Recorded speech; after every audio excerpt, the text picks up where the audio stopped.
Welcome to the Bogart Effect, a wealthy wisdom podcast. The following Bogart Effect podcast is intended for general information purposes only. The information discussed is no substitute for personalized investment advice from Bogart or another investment professional. Please see important disclosure information at the end of the presentation.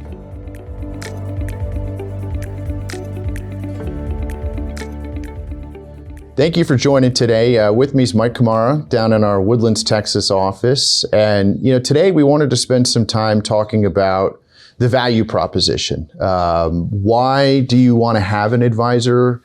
Maybe we could talk a little bit, Mike, on the front end of why you would hire an advisor. But then what's the value proposition once you've engaged or once you've had the life event that you might have needed them for? And part of this is a byproduct of the advisory board that Bogart Wealth did. And they asked us this question point blank of, we need your help when we have our life event. For a lot of our customers, it's retirement. But then after that, it becomes a conversation of what's the value after that life event. So Mike, you want to kick us off here, talk a little bit about that? Yeah, absolutely. So I think a lot of people end up hiring an advisor pretty close to retirement or leading up to retirement. And they think that once they hit retirement, then it's done.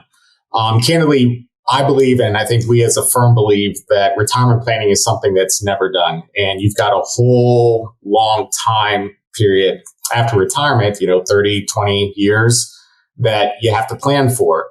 And a lot of times that planning process is just ongoing. We like to do it at least once a year as far as updating plans and things like that. But a lot of things can change over the course of someone's life, not only leading up to retirement, but post-retirement as well. So like I said, I really like to emphasize that we think retirement planning is something that's never done.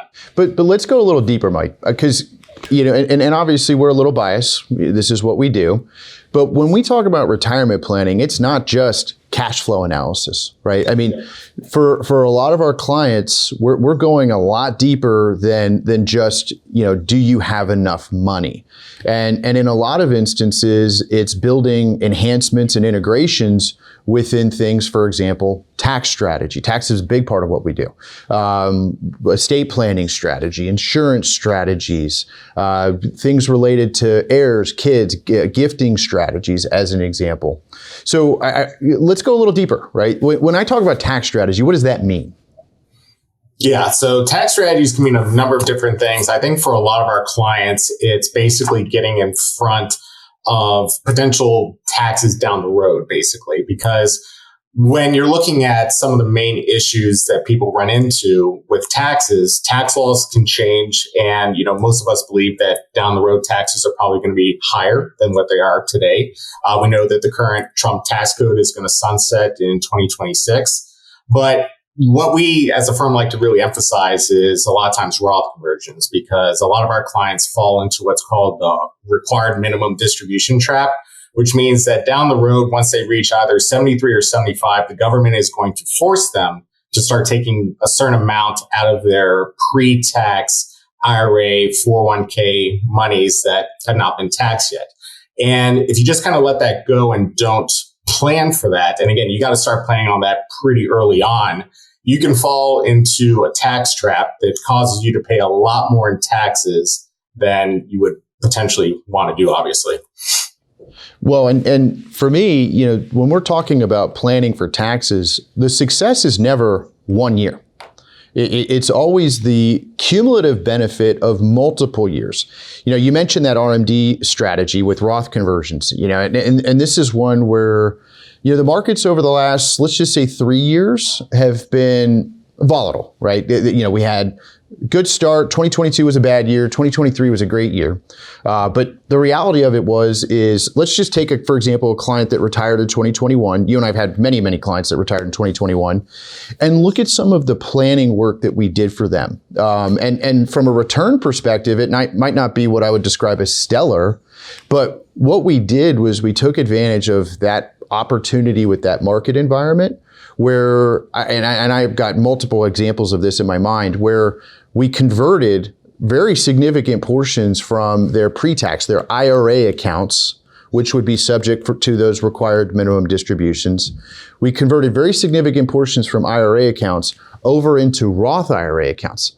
And again, I did a review with one on Friday where in 3 years, we converted over what is now $1.3 million that would have otherwise been in an IRA subject to required minimum distributions over into a Roth IRA, now growing tax-free forever, growing tax-free for their heirs forever, and then also not subject to the required minimum distributions.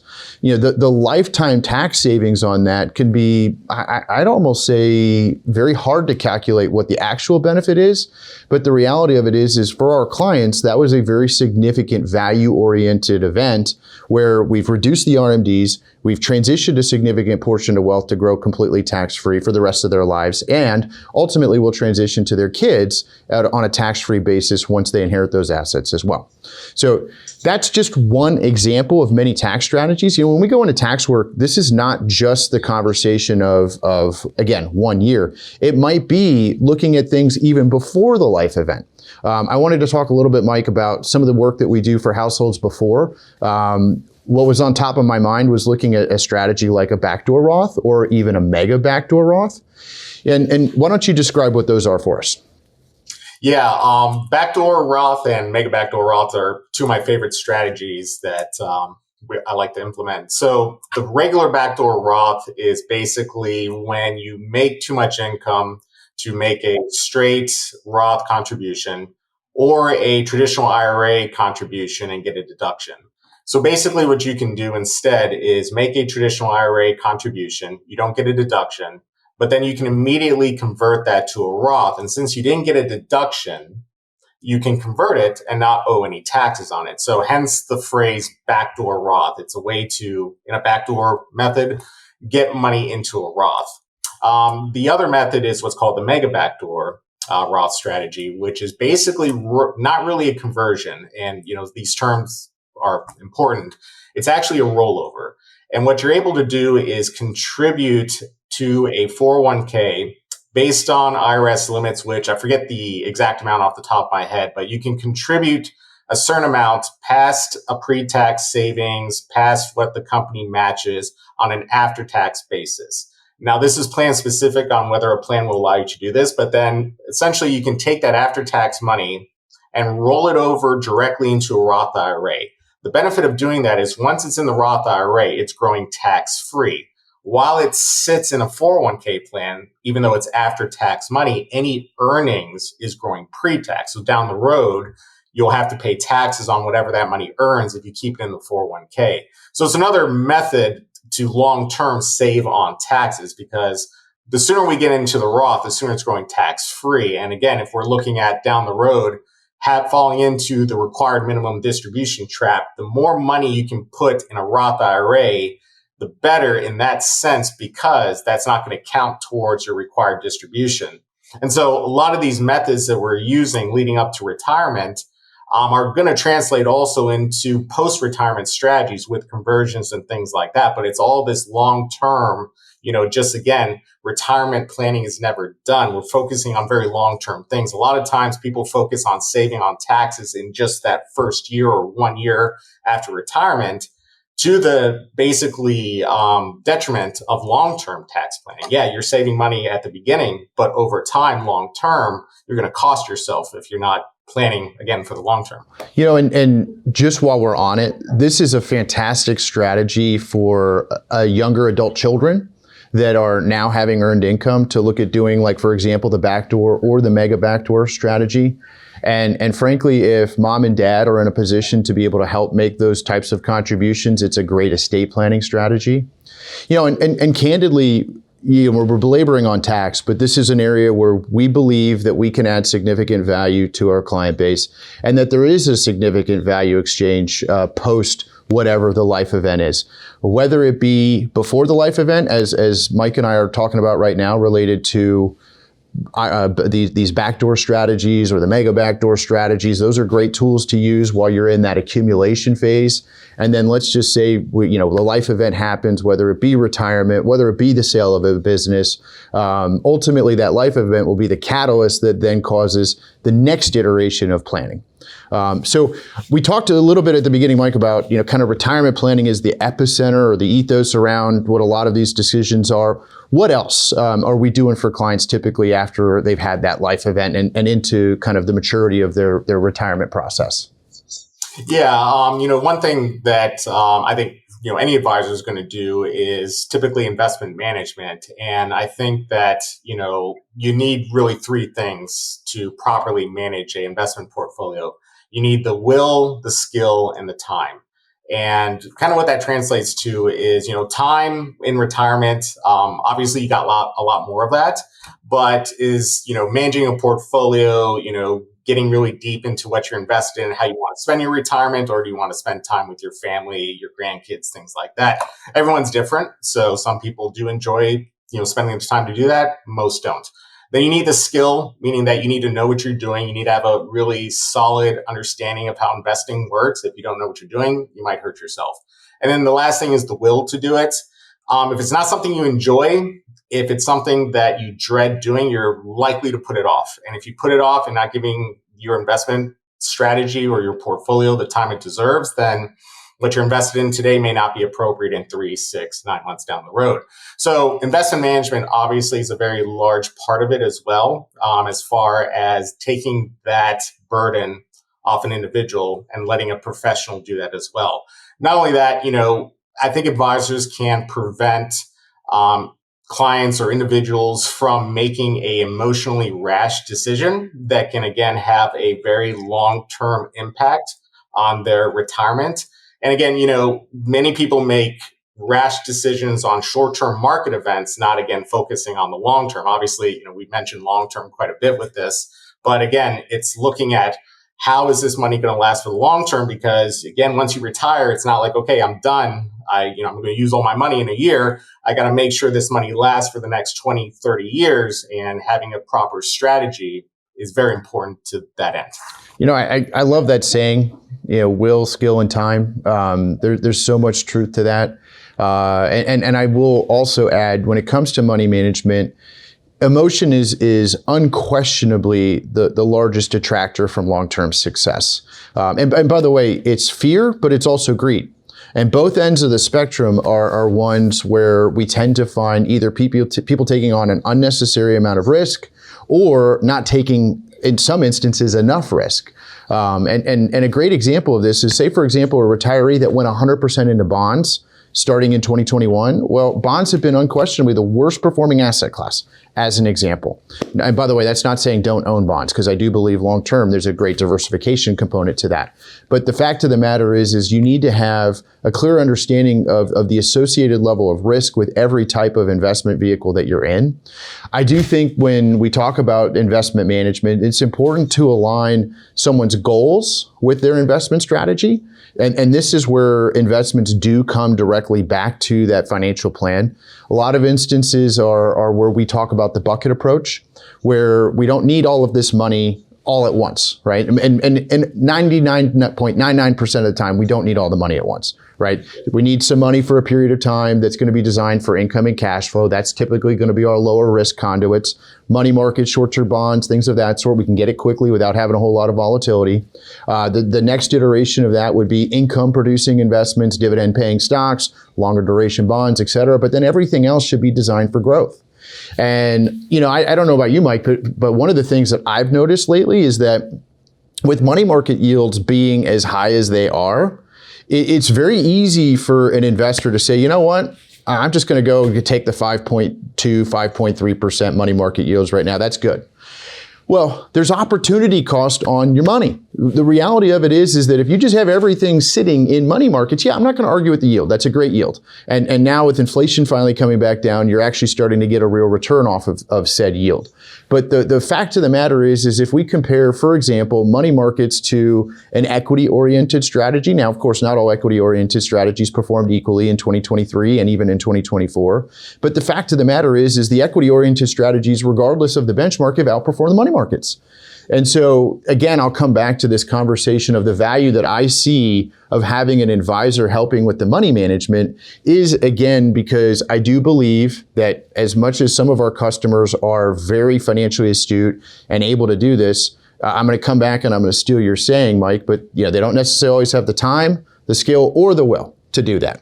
And I think it's extremely important when it comes to understanding the respective buckets, the different types of buckets, and making sure you build out the asset allocation associated with where that respective level of risk will be. And frankly, Mike, great parlay. You make this comment about the will, the skill, and the time. Well, not every household is created equally. And what I mean by that is that in a lot of instances, you might have a very financially savvy spouse and one that's not very financially savvy. I'll use my wife and I as an example, right? I obviously, naturally, professionally, I'm very comfortable with this, and that's what I do. But if something were to happen to me, my wife's in a very different position. And so I think that part of the value that we're talking about here, not just on the investment side, but that is a component of it, right? But the planning, the tax, the estate, the trust, all of that directly interface with when you have a husband and a wife, it's very common that you're going to have a differing perspective in terms of the ability to help manage, et cetera. I can't tell you the number of times I've seen instances where something happens to one of the two, the one that was the primary, associated with managing the money and the finances, and then the survivor all of a sudden is left with, what do I do? So to me, part of the value conversation is around having an entity already in place associated with the ability. They already know where everything is. They know where all of the assets are. They know what the cash flow needs are, the situations with kids and grandkids and anything else that's going on. There's significant value in having a firm in place that if something were to happen to the less financially savvy spouse, that ultimately that organization's already in place. Anything you want to add to that comment, Mike? Or, it's... No, I agree 100%. And I've seen it both ways where, I've started working with a spouse that the other spouse unfortunately passed without having any pre-existing relationship, and accounts are scattered all over the place. The spouse has no idea like what they even have no clue, completely, unfinancially savvy. And it's a very challenging time, obviously, already, but trying to get the finances all in place and, getting access and cash flow going, all this stuff, it can be a nightmare. Versus when I already have an existing relationship, I've met with both spouses, we've done a lot of planning, we've got, things going. And then unfortunately, one spouse passes. Again, it's not an easy time irregardless, but already having things in place, already having that existing relationship makes a very challenging time a little bit easier. And, consolidation, having everything in kind of one place where you get your statements, your tax forms, again, it makes life easier in an already very challenging time or event, basically. So, we all hope that we live a very good long time, but we know that there's going to be unexpected loss that happens. And so you've got to somewhat plan for that and also look at worst case scenarios in some instances. Well, and to build off of that, though, that's a great example because we do believe in this integration of the plan, the financial plan, as well as all of these other nuances that we're talking about here. But that's an example where we might have built a financial plan assuming husband and wife live until the age of 90 or 95, whatever the respective ages that they're hoping to live to. But all of a sudden, let's say, for example, I'm going to say the husband, actuarially that's the case, but the husband passes away when he's 70. Well, now we have a very different tax environment. We go from being where we built a plan assuming married filing jointly to now we're building a plan with widow or single tax rates. And, frankly, in some instances, and a lot of instances for our clients, the tax nuance doesn't change, whatever was creating that tax. So for example, we talk about required minimum distributions. That number's not materially changing, even though one of the two spouses passed away, and that ordinary income number is the same. So for example, if you have a $300,000 RMD married filing jointly, you're in the 24% tax bracket in 2024, right?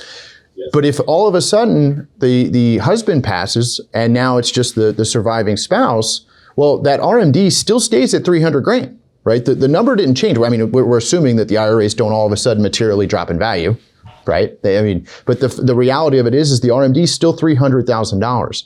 Now we're on single or widow tax rates, head of household tax rates. And frankly, now we're in the 32 and pushing the 35% tax bracket right off the bat. And that's an example where now the surviving spouse, let's just assume that she's going to have 20 years of survivability at a much much higher tax rate than what she was in before, without any material change in the tax profile, right? So that's a great example where the integration of tax, financial planning, and investments becomes so valuable to make sure that we're managing appropriately based upon that. I think, Mike, this is a great segue to talk about the value that an advisor should provide for the rest of your family, talking about the integrations there. Why don't you kind of give us some examples of that? Yeah, absolutely. So, when we talk about an advisor and kind of, advisor for life, that's, a phrase that I like to use, is that, you want your advisor there for a long time. It's not just through retirement for the first couple of years or something like that. And legacy planning is also very important, making sure that your assets are passed on accordingly. So, you mentioned earlier about, having, a child or, a family member that's new to the workforce and being able to help them out and things like that. Having an advisor that can also be looking at the entire family dynamic as far as, what about my kids? The earlier you can start as far as savings, doing savvy financial moves, little bit can add up over time and make a really big difference. And so if you can have an advisor that knows your family situation, that can also advise on your kids, well, you're getting your kids a leg up and a head start that I don't know how many times I've had, clients comment, wow, I really wish that I'd started working with an advisor a lot earlier so that I could start doing some of these things like backdoor Roths, mega backdoor, whatever it is. And, where would I be today if I'd started this 20, 30 years ago? Well, guess what? Your son or your daughter is now entering the workforce. While you didn't start that early, they can. And so that's a very, I think, valuable thing to be able to start passing on some of the techniques that we use or start using some of the techniques that we do very early on, basically. Well, and just to give an example of the magnitude of this, right? So let's just say your son or daughter starts saving into a Roth at the age of 21. And just assuming that they max out the annual contribution, which is $7,000 a year, all the way through until they turn 60 years old, right? So that's, let's just say 39 years worth of contributions. Assuming an 8% growth rate, well, that turns into about 1.7 million. Right, so that's 1.7 million at age 60 that's now tax-free for the rest of their lives, okay? Yeah. That same example, let's say we wait 10 years, right? And move from age 21 up to age 31. Same $7,000 contribution, but the reality of it is that 1.7 million becomes about 980,000, right? So a significant reduction just by waiting. And so part of the conversation that I'm really tying into the value proposition of having an advisor is that they absolutely should be looking at the value to the whole household, not necessarily solely mom and dad. And frankly, a lot of kids don't want to talk to mom and dad, right? I mean, they do, but they don't, right? And there's an intimate nature associated with your money that you don't always want your parents involved with, right? And I totally understand. An advisor or an advisory firm absolutely should be having a relationship with your children, or at least attempting to have a relationship with your children as early as possible because of the unwavering value that they can provide. And by the way, that doesn't mean that your kids are paying thousands and thousands of dollars for an advisor, right? Frankly, I think a good one understands the value of the relationship long-term because frankly, at some point, mom and dad aren't going to be around. And they really should have that relationship with the kids simply because, like I think of us at Bogart Wealth, I don't want to be mom and dad's advisor. I want to be the family's advisor, right? I don't want to be the default because mom and dad had been working with us for however many years of time. Have a relationship as early as possible.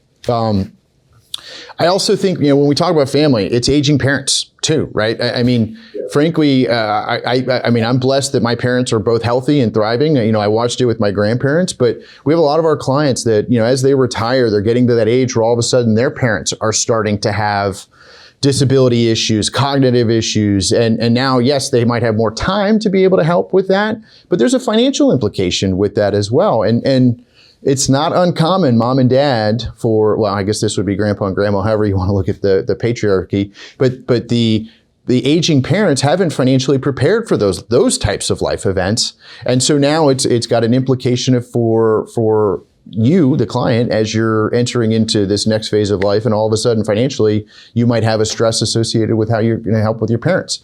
I think it's important to have a conversation with an advisor, how to optimize that, how to appropriately plan for that as well. All right. Yeah, I think I hit the family dynamic. Go ahead.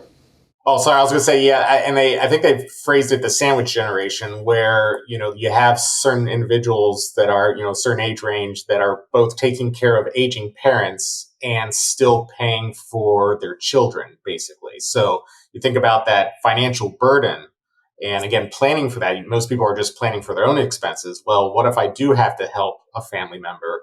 What if I have to continue to help my son or daughter, kind of stay on their feet? And again, these are sometimes just scenarios we run. We're hoping this doesn't happen.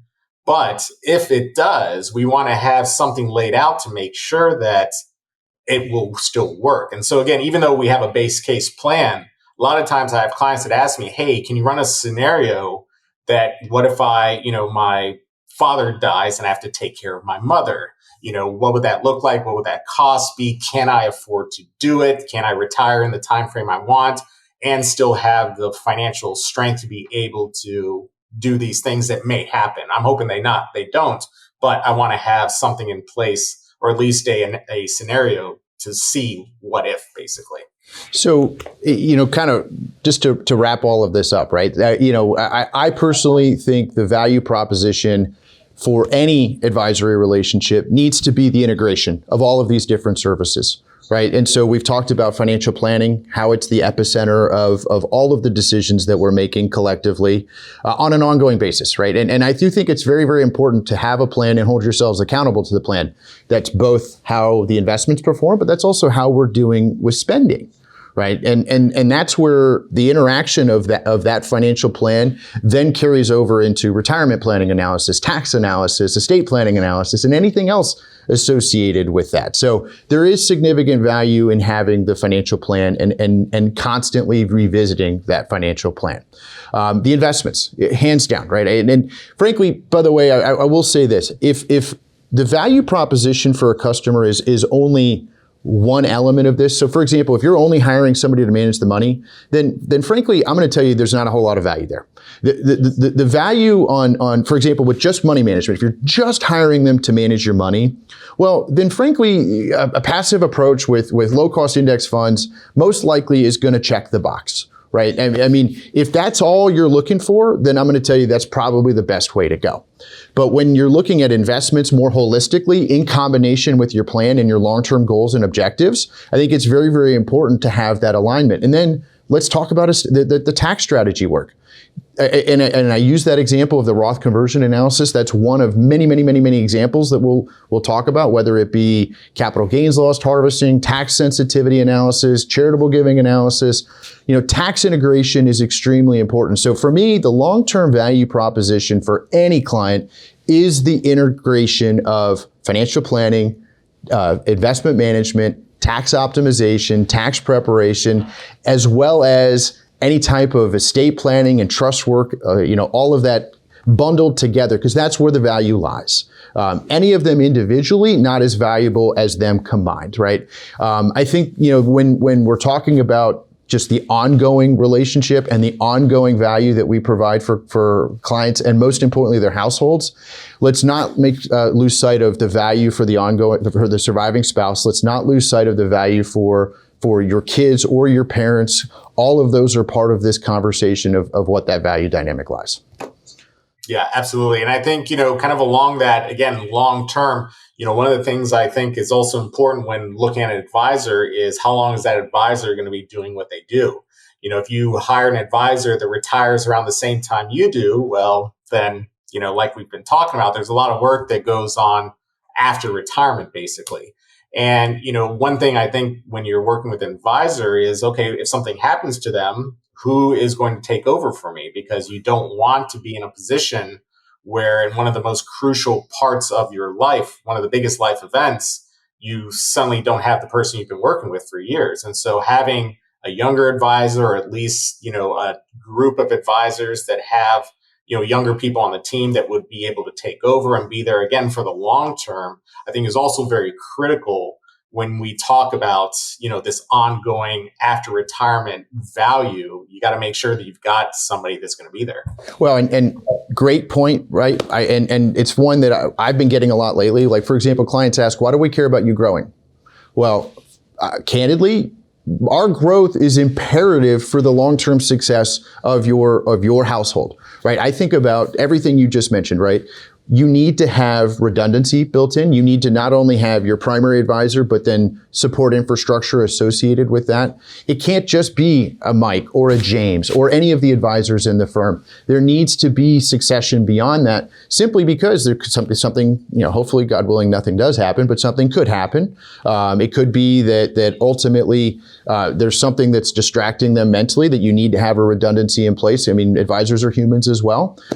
It could be simply that we want to have the best generation of next talent. And again, we're talking about value to your kids as well. So a firm that's enduring has to grow in order to be able to continue to meet the needs of not only our clients today, but where our clients are going in the future.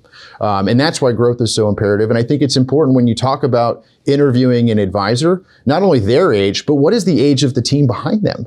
Right? It's the succession, what's next, right?